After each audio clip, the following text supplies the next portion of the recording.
नमस्ते, जय धन्वंतरी। जैसे हम देख रहे थे, भाव मिश्र जी ने भाव प्रकाश नामक ग्रंथ में रजस्वला की परिचर्या के बारे में बात की। रजस्वला परिचर्या इसलिए आवश्यक है क्योंकि उससे रज शुद्धि होती है। रजस शुद्धि इसलिए आवश्यक है क्योंकि उससे गर्भाशय की शुद्धि होती है, और गर्भाशय शुद्धि इसलिए आवश्यक है क्योंकि वो उत्तम संतति का कारण है। तो आगे वो क्या बताते हैं, जैसे हमने 2 श्लोकों के बारे में आगे देखा कि वो 2 श्लोकों में किस प्रकार का आहार विहार या क्रियाएं करने को कह रहे हैं, क्या निषिद्ध कर रहे हैं। आगे कह रहे हैं कि रजस्वला में, रजस्वला अवस्था जब होती है, मेंसिस में जब बहन होती है, स्त्री होती है, तो उस समय उसको क्या नहीं करना है। तो बताते हैं नेत्रयोर अंजनम स्नानम। यह बहुत बड़ा थोड़ा विवादास्पद प्रश्न हो गया है, क्योंकि नेत्रयोर अंजनम, अंजन तीक्ष्ण होता है तो पानी को निकालता है ज्यादा,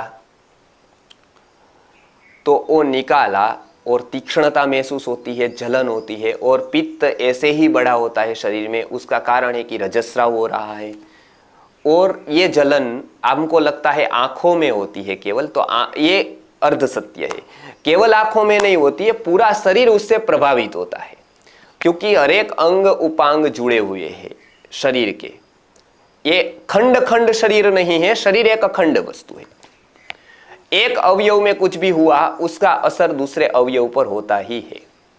तो नेत्र का अंजन करेंगे, वो तीक्ष्ण होगा, जलन होगी। जलन इसलिए शीतल ड्रॉप्स डालने में कोई मनाही नहीं है। अंजन शब्द यूज किया है, अंजन शब्द उपयोग किया है। अंजन मतलब तीक्ष्ण होता है वो। तो जैसे अलग अलग प्रकार के अंजन आयुर्वेद में बताए गए हैं। अंजन किया, तीक्ष्णता हुई, जलन हुई, पित्त बढ़ा, और ऑलरेडी शरीर में उष्णता है अभी, और वो बढ़ाने का काम हुआ, तो इसलिए अंजन का मना किया। अंजन तीक्ष्ण होता है, उससे विपरीत स्नान है वो शीत होता है। तो वो बताते हैं कि स्नान नहीं करना है।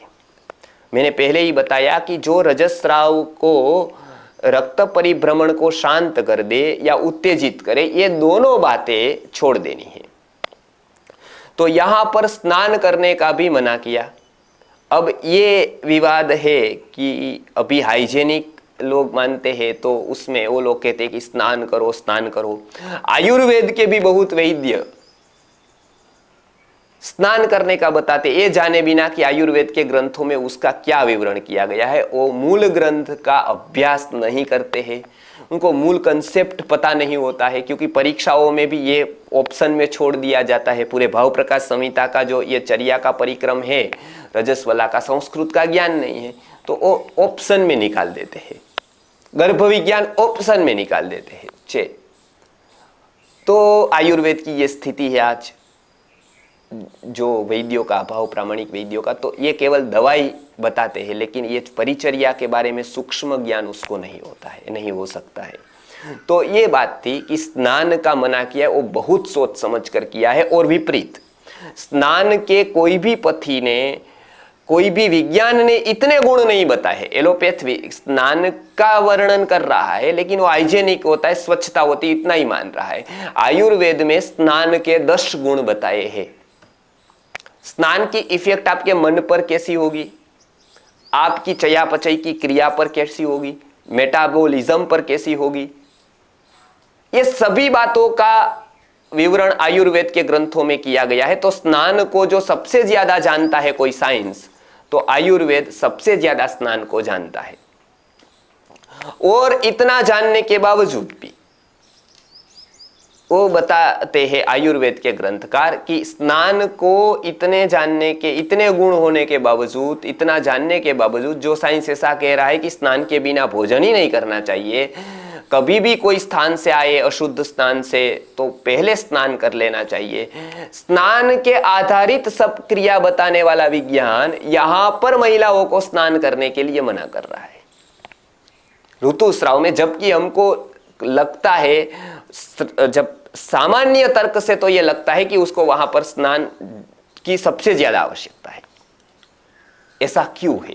हमारा लगना और आयुर्वेद ग्रंथों का कहना यहाँ पर केवल भिन्न नहीं हो रहा है, विपरीत हो रहा है। हमारा लगना ये है कि स्वच्छता के कारण वहां स्नान बहुत जरूरी है। आयुर्वेद के ग्रंथों का कहना ऐसा होता है कि वहां पर स्नान नहीं करना है। तो ये विपरीत हुआ, हमारी मान्यता, हमारा तर्क और आयुर्वेद का प्रतिपादन विपरीत हुआ। तो ये तो हम तर्क से सिद्ध कर सकते हैं कि स्वच्छता के कारण स्नान जरूरी है। वो कैसे सिद्ध होगा कि स्नान नहीं करना है?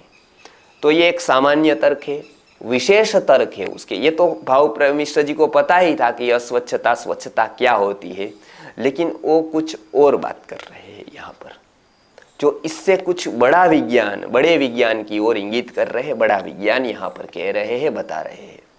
क्या कह रहे हैं वो कह रहे हैं कि स्नान करने से कोई भी प्रकार का स्राव, परिभ्रमण वो शांत होता है थोड़ा। इसीलिए तो हमको नींद आ जाती है। जिसको नींद ना आती हो उसको हम स्नान करने को बताते हैं, क्योंकि वो परिभ्रमण थोड़ा शांत हो जाएगा, तो विचार थोड़े शांत होंगे, तो वो व्यक्ति सो जाएगा। इसीलिए तो ध्यान के पूर्व में स्नान करने की बात कर रहे हैं, इसलिए तो प्रार्थना के पूर्व स्नान करने की बात कर रहे हैं, क्योंकि रक्त के परिभ्रमण का विचारों के साथ संबंध है। तो रक्त का परिभ्रमण यदि कम हो जाएगा तो व्यक्ति उत्तेजित नहीं होगा। कोई कामावस्था में स्नान कर लेगा तो उत्तेजना शांत हो जाएगी उसकी। ये हमको अनुभव है और ये आयुर्वेद के ग्रंथों में प्रतिपादन किया है। तो रजस्वला अवस्था में यदि वो स्नान कोई स्त्री करती है तो क्या होगा? सबसे पहले जो स्राव के लिए गर्मी चाहिए अंदर, उसके लिए जो रक्त का परिभ्रमण होगा वो शांत होगा। थोड़ा शांत हो गया परिभ्रमण, तो स्राव के लिए जो उष्णता है वो शरीर में नहीं रहेगी, इसीलिए स्राव पूरा नहीं निकल पाएगा। यदि वो स्राव नहीं हुआ तो वो गर्भाशय में रहेगा, जिसको हम अशुद्धि बताते हैं। वो निकल जाना चाहिए था, वो नहीं निकला, वो रह गया।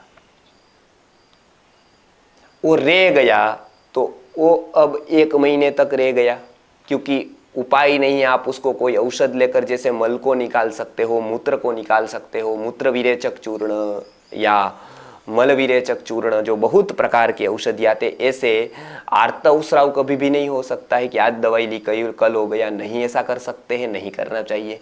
तो वो 1 महीने तक रुक गया। अब उसने अपनी जो अशुद्धि है वो वहां पर रही, उसकी इफेक्ट आने वाली संतति में और स्त्रियों के स्वास्थ्य दोनों पर होगी। तो वो अशुद्धि न रहे, इसके लिए अंदर अशुद्धि न रहे, इसके लिए बाहर थोड़ी बहुत अशुद्धि रह जाए तो उसका स्पंचिंग कर सकते हैं, पहुंच सकते हैं, ऐसा सब कुछ कर सकते हैं। यहां स्नान का विशेष रूप से मना किया गया है।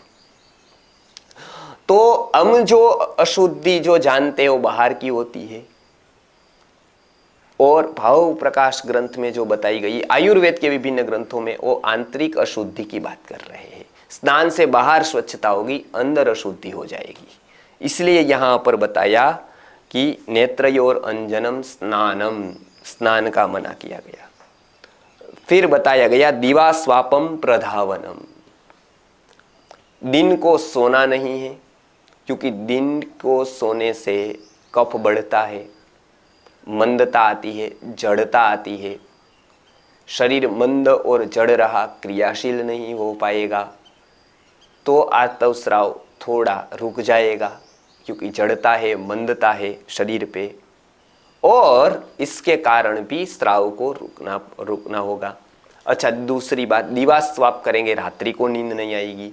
रात्रि को नींद नहीं आएगी, विचार, वात का प्रकोप होगा। वात के प्रकोप से विचार की संख्या बढ़ेगी, विचार की संख्या बढ़ने से रक्त का परिभ्रमण बढ़ेगा, रक्त का परिभ्रमण बढ़ने से आर्तव विकृत होगा।